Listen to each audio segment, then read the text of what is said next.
فائدہ اٹھا لیں گے تب تو اس طرح سے خریدنا جائز ہوگا، ورنہ تو بطور زینت چیزوں کو خریدنا جائز نہیں ہوگا۔ بس مختصر سے حضرت کر لیجئے بس۔ شیئر مارکیٹ میں جو لوگ پیسہ لگاتے ہیں اور اس پیسے سے جو منفعت حاصل کرتے ہیں، کیا اس سے منفعت حاصل کرنا جائز ہے؟ شریعت کے دائرے میں اس کا حکم کیا ہے؟ شیئر مارکیٹ یہ خود اپنے آپ میں حقیقت میں ایک بہت بڑا سمجھ لو نیٹ ورکنگ کی دنیا کا ایک بہت بڑا جال ہے۔ سب سے پہلے تو یہی دیکھنا ہوگا کہ جو اس کی انویسٹمنٹ ہے وہ شرعی تقاضے کے مطابق ہے یا نہیں۔ یعنی شیئر مارکیٹ میں پیسے لگانے کی بھی کئی صورتیں ہوتی ہیں۔ ایک یہ کہ آپ نے کسی کمپنی میں انویسٹ کیا لانگ ٹرم کے لیے طویل المیعاد، اور دوسرا یہ کہ شارٹ ٹرم کے لیے جو ٹریڈنگ کی صورت ہوتی ہے کہ جو روزانہ کی بنیاد پر گراف گھٹتا بڑھتا رہتا ہے۔ پھر جس کمپنی میں آپ شیئر خرید رہے ہو اس کمپنی کی نوعیت کیا ہے، تو کمپنی کی نوعیت اگر آپ واضح کر دیں، یا جس تجارت میں آپ نے لگایا اس تجارت کی شرعی حیثیت کیا ہے۔ اگر وہ جائز تجارت ہے اور آپ طویل المیعاد یعنی لانگ ٹرم میں آپ اس کمپنی میں انویسٹر کی حیثیت سے ہیں اور آپ کو ظن غالب ہے کہ ہم کو اس سے فائدہ ہی حاصل ہوگا، تب تو آپ انویسٹ کر سکتے ہیں، ورنہ انویسٹ کرنا ہی جائز نہیں ہوگا، اور اس سے ملنے والی منفعت کی بات تو بہت دور کی۔ یقینی طور پر اس طرح کی گفتگو سننے میں بہت دلچسپی اور بہت مزہ آتا ہے کہ ہم اور مزید جانیں، لیکن ایک وقت میں بہت کچھ نہیں کیا جا سکتا۔ ہمارے لوگ ابھی شیئر مارکیٹ بہت سارے لوگ سنے تک نہیں ہیں، اس لیے ہم نے کچھ اور مزید اہم سوالات یہاں رکھے ہیں، اور وقت اتنا کم ہے کہ یہ پروگرام 2 گھنٹہ پہلے ہونا چاہیے، بہت 2 گھنٹہ پہلے ہونا چاہیے۔ حضور موجود ہیں، بتائیے کب تک؟ اور مزید ابھی مفتی فرقان صاحب کا خطاب ہونا ہے، اس لیے کچھ چنندہ سوال ہیں، ہم کوشش کریں گے کہ اس کی رہنمائی ہو جائے، اور پھر انشاءاللہ کبھی اگر پسند آیا آپ لوگوں کو، آپ لوگوں نے گزارش کی، تو پھر کبھی دیکھیں گے انشاءاللہ اور دیر تک اور بہتر طریقے سے۔ ٹھیک ہے۔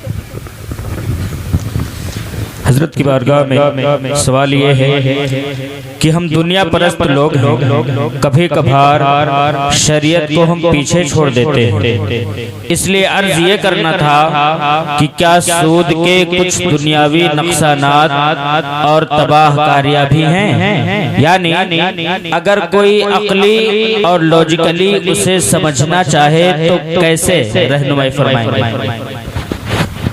میں سود کے دنیاوی نقصان پر کچھ زیادہ گفتگو کرنے سے پہلے میں چاہتا ہوں کہ اس سے پہلے شیئر مارکیٹ کے حوالے سے جو سوال آیا تھا اس پر تھوڑی سی اور روشنی میں ڈال دیتا ہوں۔ اس حوالے سے مجلس شرعی مبارک پور سے بھی فیصلہ ہو چکا ہے، اور بریلی شریف جو وہاں کا شرعی کونسل ہے جامعۃ الرضا میں، وہاں کا بھی فیصلہ ہو چکا ہے، تو ان کی ویب سائٹ پر بھی ساری چیزیں موجود ہے۔ آپ صرف شیئر مارکیٹ کے مسائل کر کے سرچ کریں گے ان کی ویب سائٹ پہ تو وہاں سے بھی نکل آئیں گے، وہ سب فیصل شدہ چیزیں موجود ہیں، تو اس کو آپ اپنے مطالعہ سے حاصل کر سکتے ہیں۔ تو مجلس شرعی کے فیصلے میں آپ جس پر بھی اعتماد کرتے ہو وہاں سے استفادہ کر لیں۔ مزید اگر اور کچھ ہوگا تو آپ پرسنل پہ ہمیں اس کو بھیج کر کے معلوم کر سکتے ہیں۔ اس پر ہمارے استاذ محترم دامت برکاتہم العالیہ کی کتاب بھی مستقل ہے شیئر مارکیٹ اور اس کے مسائل سے ریلیٹڈ، تو اس پر علماء اہل سنت کا کافی کچھ لٹریچر لکھا ہوا ہے، آپ اس سے استفادہ کریں، آپ پڑھیں زیادہ سے زیادہ۔ ہمارا المیہ یہ ہے کہ ہم بہت کم پڑھائی لکھائی کرتے ہیں، سب سے زیادہ دنیا میں کم پڑھنے والی قوموں میں مسلمانوں کا نام شمار کیا جاتا ہے۔ حالانکہ سرکار دو عالم صلی اللہ تعالیٰ علیہ وآلہ وسلم کی بعثت کا جو بنیادی مقصد تھا، اللہ رب العزت نے ارشاد فرمایا یتلو علیہم آیاتہ، کہ نبی تشریف لائے ہیں تلاوت آیات سکھانے کے لیے، ویعلمہم الکتاب، اور سرکار تشریف لائے ہیں تعلیم کتاب کے لیے۔ تو آپ قرآن پاک کی تفاسیر پڑھیں اور اس سے متعلقہ کتابوں کا مطالعہ کریں، تو انشاءاللہ تعالیٰ آپ کو دین کے جو جدید مسائل ہیں ان سب حوالوں سے زیادہ رہنمائی ہوگی۔ اور اگر کوئی ایسا مسئلہ ہے جو بہت ایسا لگتا ہے نادر الوقوع ہے تو اس کو آپ دارالفتہ بھیج دیں، وہاں سے وہ ساری چیزیں کلیئر ہو جائیں گی، سارے راستے واضح ہیں۔ اب اس کے بعد ہم سود کے جو دنیاوی نقصانات ہیں اس حوالے سے تھوڑی سی گفتگو کرنے کی کوشش کریں گے۔ سود کے دنیاوی نقصان کے حوالے سے میں نے تھوڑا بہت جو کھنگالنے کی کوشش کی، تو اس حوالے سے صرف یہ نہیں کہ مسلم مفکرین نے لکھا، بلکہ نان مسلم مفکرین، مجھے حیرت ہوئی دیکھ کر کے پوری بکس لکھ ڈالی ہیں ویسٹرن جو ہے مصنفین وہاں کے آتھرز نے، یعنی جو انٹرسٹ بیسڈ اکونومی ہے، جو اقتصاد ہے، سودی قرض یا سودی معاملات سے ریلیٹڈ، اس کے نقصان اور اس کی تباہ کاریوں سے متعلق پوری کتابیں لکھی انہوں نے، اور اس میں واضح کیا ہے کہ سودی قرض جو ہے اس سے کیسے معاشی نقصان پہنچتا ہے، اور پھر اس سے اقتصادی اکنومیکل کیسے ہارم پہنچتا ہے، پھر انسان کا جو مینٹل یا اس کا جو کہلے دماغی طور پر یہ کیسے نقصان کرتا ہے، اور روحانی طور پر کیسے نقصان کرتا ہے، اس کے الگ الگ پہلوؤں کا جائزہ لیا، تو اس پہ مستقل کتابیں لکھ ڈالی ہیں انہوں نے۔ اور یہاں تک کہ عالم یہ ہے کہ اس لیے سود اور اس سے نکالنے کے لیے خود مغرب کا معاشرہ پریشان ہے۔ اس دلدل میں اتنا پھنس گئے ہیں لوگ سود کے قرض میں اور اس کے جال میں کہ وہ لوگ اپنے پورے ممالک ان کے تہو بالا ہو جاتے ہیں اور ان کو اس کا شعور بھی نہیں ہوتا، اور جب یہ نظام اپنے جکڑ میں ان کو لے لیتا ہے تو ان کو کراہنے کی بھی فرصت نہیں ہوتی۔ اس لیے دنیا آج جو سود کا نظام ہے، سود کا سسٹم ہے، بحیثیت سسٹم اس سے نکلنا چاہتی ہے۔ تو ہم ایک معاشرہ ہیں، ہمیں بحیثیت فرد، ظاہر افراد ہی سے معاشرہ بنتا ہے، اسی سے سوسائٹی بنتی ہے، ہمیں بھی اس سے نکلنے کی کوشش کرنا چاہیے۔ میں تھوڑا سا اگر کسی کا قول نقل کروں چیپٹر وائز تو وہ ایک کافی تفصیل طلب کام ہوگا، اور وہ سب کے سب میرے پاس ریٹن فارمیٹ میں موجود ہے۔ میں بس اس کا خلاصہ آپ کے سامنے عرض کرتا ہوں جو ان مفکرین نے لکھا سود کے نقصان کے حوالے سے، کہ سب سے پہلے تو اس کا معاشی نقصان ہوتا ہے، اور معاشی نقصان کے حوالے سے انہوں نے 3 چیزیں لکھی ہیں۔ یعنی ہماری معیشت تباہ ہو جاتی ہے انٹرسٹ کی وجہ سے، کہ جو پیسے جو دولت ہے اس کی منصفانہ تقسیم ہونی چاہیے، وہ چیز نہیں ہو پاتی۔ عالم کیا ہے کہ ایک بار کسی نے مان لو کروڑوں کما لیا تو اب وہ سود کے طور پر جب اس کو انویسٹ کرتا ہے اور اپنے نیچے محتاج لوگوں میں اس کو بانٹتا ہے تو اس کی وجہ سے معاشرے سے غربت کا خاتمہ ہونے کے بجائے ہونا یہ چاہیے تھا کہ 1 کروڑ روپیہ معاشرے میں گیا تو اور لوگ خوشحال ہوں، لیکن اس 1 کروڑ کے بدلے میں مان لو 1.5 کروڑ جب ریٹرن وہ لیتا ہے تو اس کی وجہ سے مزید غربت کا اضافہ ہو جاتا ہے۔ تو یہ معاشی نقصان ہے۔ جو آبادی سود کی قرض کی لعنت میں پڑتی ہے وہ پوری کی پوری آبادی نقصان میں چلی جاتی ہے، جو فرد اس معاملے میں پڑتا ہے وہ فرد نقصان میں چلا جاتا ہے، جو معاشرہ اور سوسائٹی پڑتی ہے، اور جو ممالک اس میں پڑوسی ملک کی مثال بالکل واضح ہے ہمارے سامنے کہ انہوں نے اپنے آپ کو سودی نظام کے حوالے کیا، تو اس کی وجہ سے آج وہ اس حالت میں ہے کہ دنیا کے سامنے ان کی حالت بھگمنگے کسی ہو گئی ہے۔ سود میں اس طرح ان کو جکڑ لیا گیا ہے انٹرنیشنل نظام کے تحت۔ تو اگر کوئی فرد سود کے معاملے میں پڑتا ہے تو اس کو لگتا ہے کہ ہم امیر ہو گئے، حقیقت میں وہ امیر نہیں ہو رہا ہوتا ہے، بلکہ سود کی وجہ سے معاشرے میں غربت کا اور اضافہ ہو جاتا ہے، بے تحاشا اضافہ ہوتا ہے، کیونکہ جب 10% 15% اور اس کو جب ٹرن کر کے اور اس کا ریٹرن چکر میں گھما کر کے لیا جاتا ہے تو اس کی وجہ سے غریب اور غریب ہوتا چلا جاتا ہے اور امیر ہوتا چلا جاتا ہے۔ اس لیے تازہ سرویز یہ بتاتی ہیں کہ ہمارے ملک کے یا یہاں کے سودی نظام کی وجہ سے جو غریب طبقہ ہے مزید غربت کی طرف دبتا چلا جا رہا ہے، اور جو امیر طبقہ ہے وہ امیر ہوتا چلا جا رہا ہے۔ یعنی ملک کی جو ٹوٹل ویلتھ ہے، ٹوٹل دولت ہے، اس دولت کا 98% صرف 2% لوگوں کے پاس ہے۔ 98% جو لوگوں کا جو مال ہے وہ صرف 2% طبقہ اس پر حکومت کرتا ہے، کیونکہ وہ ہر چیز پہ انٹرسٹ لے رہے ہیں اپنا، اور پھر اس 2% بچے ہوئے سے پورا ملک چل رہا ہے اور یہاں کی اقتصادیات چل رہی ہے۔ اب آپ سوچیں، یہ میں نے ایک بڑا، اور آپ اپنے لوکل لیول پر بھی اگر اس کا جائزہ لیں تو آپ کو اندازہ ہوگا کہ جو لوگ سود کے چکر میں پڑتے ہیں تو وہ کبھی بھی مالدار نہیں ہو پاتے۔ وقتی طور پر تو لگے گا کہ ہو گئے، لیکن معاشی طور پر وہ تباہ ہو کر کے رہ جاتے ہیں۔ تو ایک تو یہ نقصان ہوا کہ معیشت کا نقصان ہوتا ہے، اور دوسرا اس کا کیا ہے کہ اس کی وجہ سے ہمارا جو سائیکولوجی ہے، ہماری جو نفسیات ہے وہ متاثر ہوتی ہے۔ یعنی وہ لوگ جو اپنی غربت کے حالت میں اپنی نمک روٹی یا چٹنی روٹی کھاتے ہیں اور صبر و شکر کی زندگی گزارتے ہیں تو وہ لوگ زیادہ خوشحال رہتے ہیں بنسبت ان لوگوں کے جو لوگ جو ہے سود کی بنیاد پر اپنے معاملات کرتے ہیں۔ تو کئی بار ایسے لوگوں کے اندر ذہنی امراض کو بڑھتے ہوئے دیکھا گیا ہے، ان کے اندر وہ ذہنی مریض ہو جاتے ہیں، سائیکو ٹائپ کے ہو جاتے ہیں، ان کو سمجھ میں نہیں آتا، یہاں تک کہ کئی لوگ جو ہے پھانسی لگا لیتے ہیں، خودکشی کر لیتے ہیں، اور کئی بار تو آدمی نشوں کا عادی ہو جاتا ہے۔ اس طرح سے طرح طرح کی بلاؤں میں وہ گرفتار ہو جاتا ہے، اور لڑائی جھگڑے اور تنازعات تو اپنی جگہ پر ہیں کہ وہ اگر ریکوری نہیں کر پاتا تو اس کی وجہ سے اس کی عزت داؤں پر لگ جاتی ہے۔ تو شریعت مطہرہ جن چیزوں سے ہمیں منع کرتی ہے وہ بنیادی طور پر 5 چیزیں ہوتی ہیں جن کی حفاظت کے لیے دین کا کوئی بھی حکم ہوتا ہے، جن کو کلیات خمسہ کہا جاتا ہے۔ شریعت کا جو بھی حکم ہوگا یا تو آپ کے دین کی حفاظت کے لیے ہوگا، یا تو آپ کے مال کی حفاظت کے لیے ہوگا، یا تو آپ کی عقل کی حفاظت کے لیے ہوگا، یا تو آپ کے حسب و نسب کی حفاظت کے لیے ہوگا۔ تو یہ ساری چیزیں ہیں، انہی کے ارد گرد سارے شرعی احکام گردش کرتے ہیں اور حکم دیا جاتا ہے کہ آپ سود سے باز رہیں۔ اور اس کے بعد اسپریچول فال جو ہوتا ہے، اس کی وجہ سے روحانی طور پر میں نے ابھی آیات کریمہ آپ کے سامنے پیش کر دی کہ جو بندہ سودی معاملات میں پڑتا ہے تو گویا کہ خدا کے خلاف اعلان جنگ کر دیا اس نے۔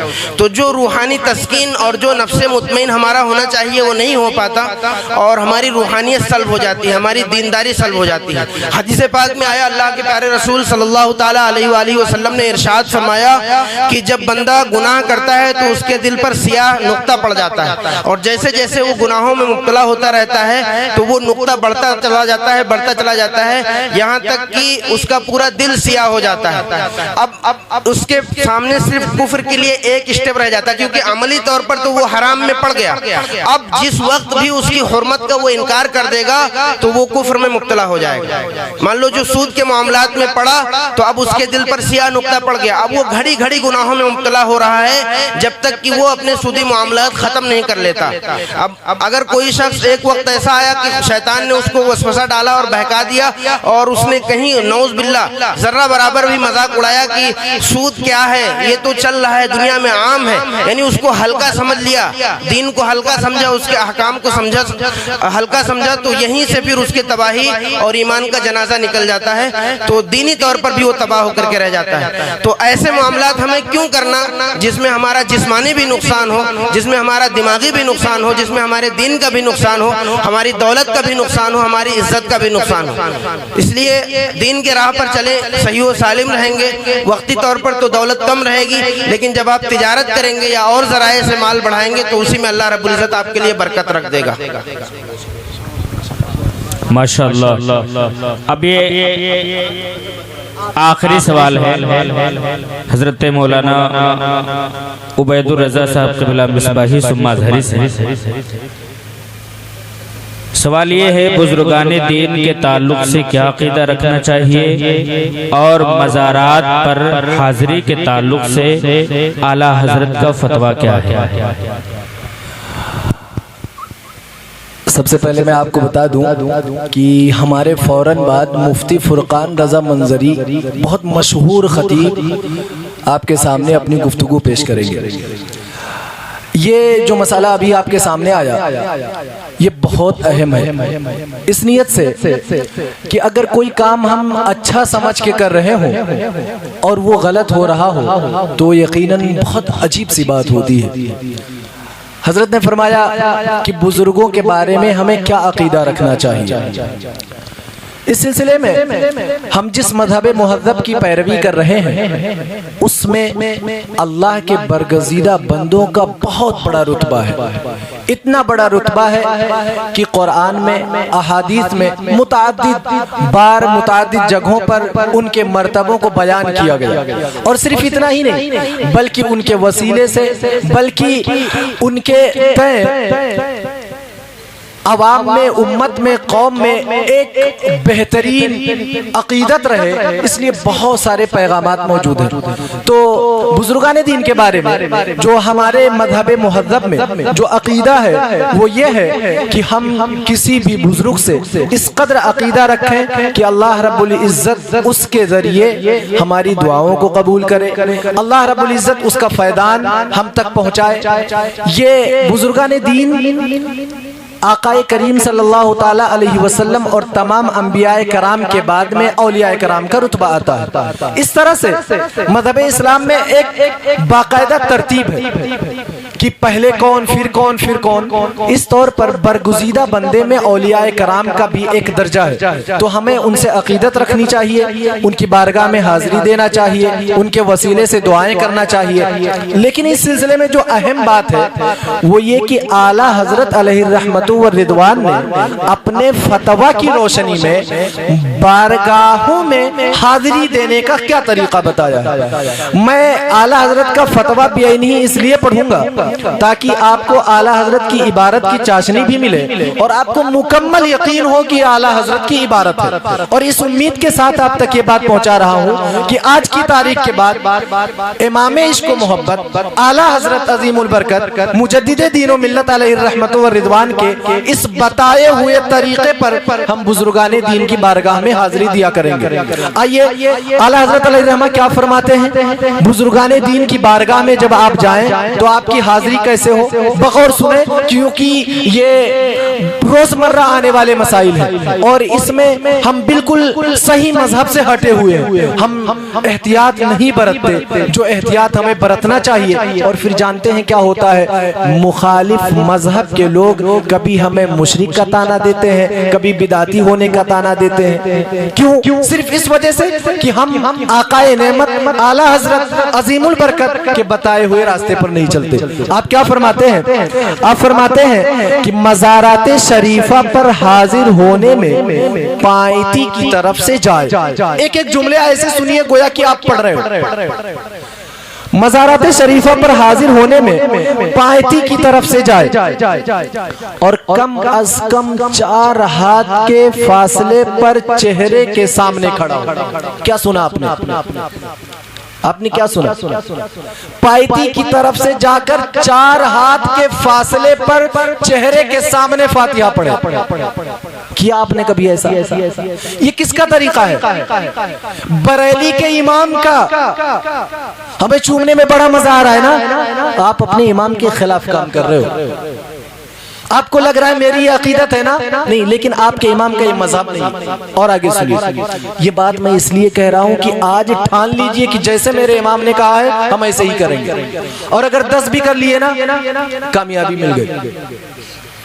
اور آگے کیا فرماتے ہیں؟ فرماتے ہیں متوسط آواز میں با ادب سلام عرض کرے, السلام علیکہ یا سیدی ورحمت اللہ وبرکاتہ.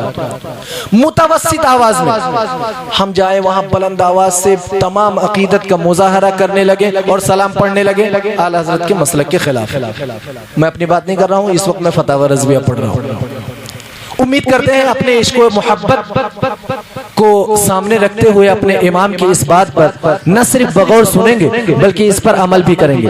آگے آپ فرماتے ہیں پھر درود غوثیہ 3 بار پڑھے, الحمد شریف 1 بار پڑھے, آیت الکرسی 1 بار, سورہ اخلاص 7 بار, پھر درود غوثیہ شریف 7 بار, اور وقت فرصت دے تو سورہ یاسین اور سورہ ملک بھی پڑھ کر اللہ عز و جل سے دعا کرے. جملوں پہ غور کرنا, امام کی بات ہے, یہ تمام پڑھ کر اللہ عز و جل سے دعا کرے, پروردگار عالم ان کے صدقے, پروردگار عالم اس بزرگ کے صدقے مجھ پر فضل فرما. یہ کس کا طریقہ ہے؟ اعلیٰ حضرت عظیم البرکت مجدد دین و ملت علیہ الرحمت و رضوان کا. کیا کہا؟ فرصت ہو تو سورہ یاسین پڑھے. تو فرصت نکالیے نا, سورہ یاسین پڑھیے. کیوں چوم رہے ہیں, کیوں متھا ٹیک رہے ہیں؟ آپ کے امام منع کر رہے ہیں, آپ فرصت نکال کے یاسین شریف پڑھیے نا. کسی عام آدمی کا قول نہیں, جس کے نام پر ہم مر مٹنے کے لیے تیار ہیں اس کا قول ہے یہ. آگے آئیے, بہت اچھی بات.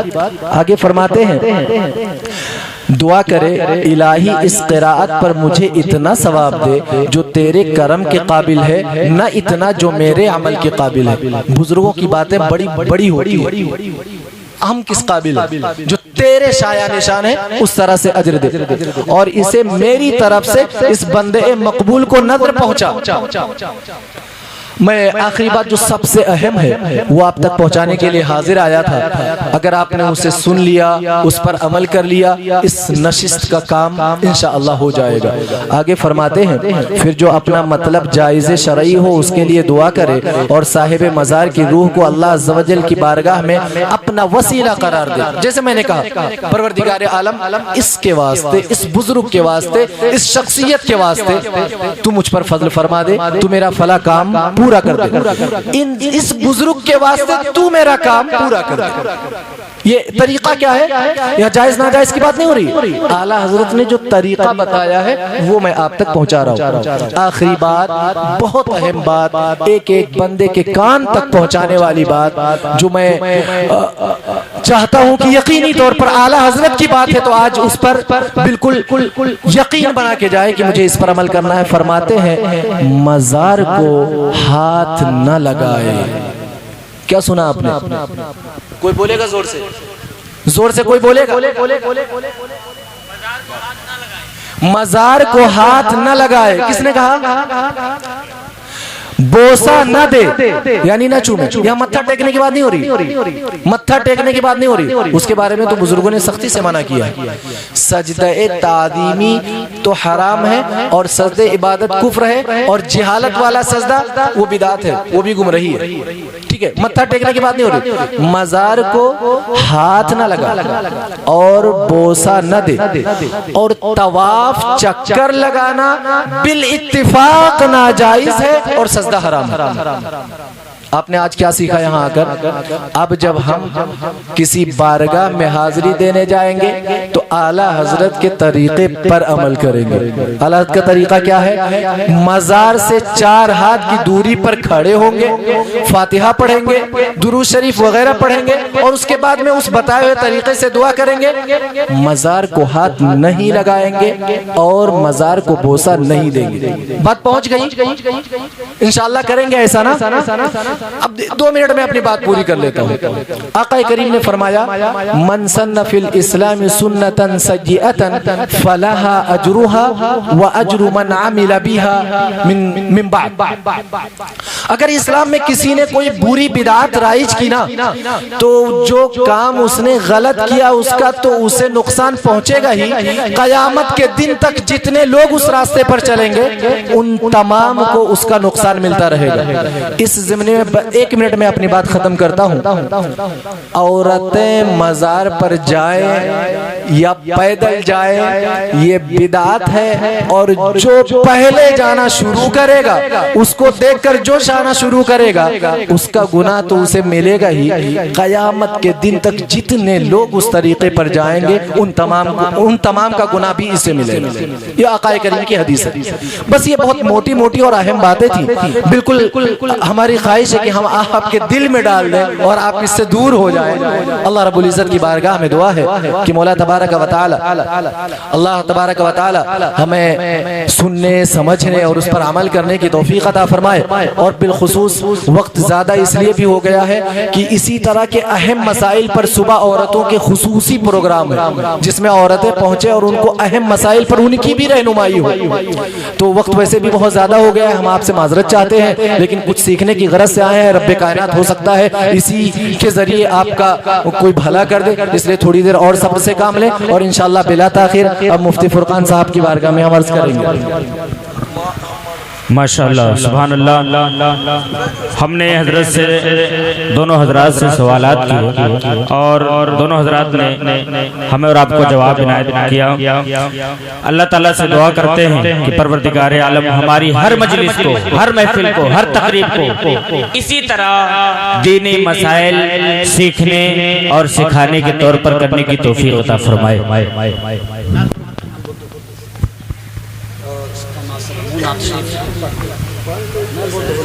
حماد رضا سلم ہو, متعلم دارالعلوم اہل سنت غوث اعظم. السلام علیکم. ایک بار تو دے پاک پڑھ دیجئے اللہم صلی اللہ سیدنا قریبنا شفیعنا مولانا محمد مبارک وسلم الصلاۃ والسلام ملائکہ یا رسول اللہ صلی اللہ علیہ وسلم. حضور آپ کو دیکھنا چاہتا ہوں, حضور آپ کو دیکھنا چاہتا ہوں, حضور آپ کو دیکھنا چاہتا ہوں. اور یہی میری حسرت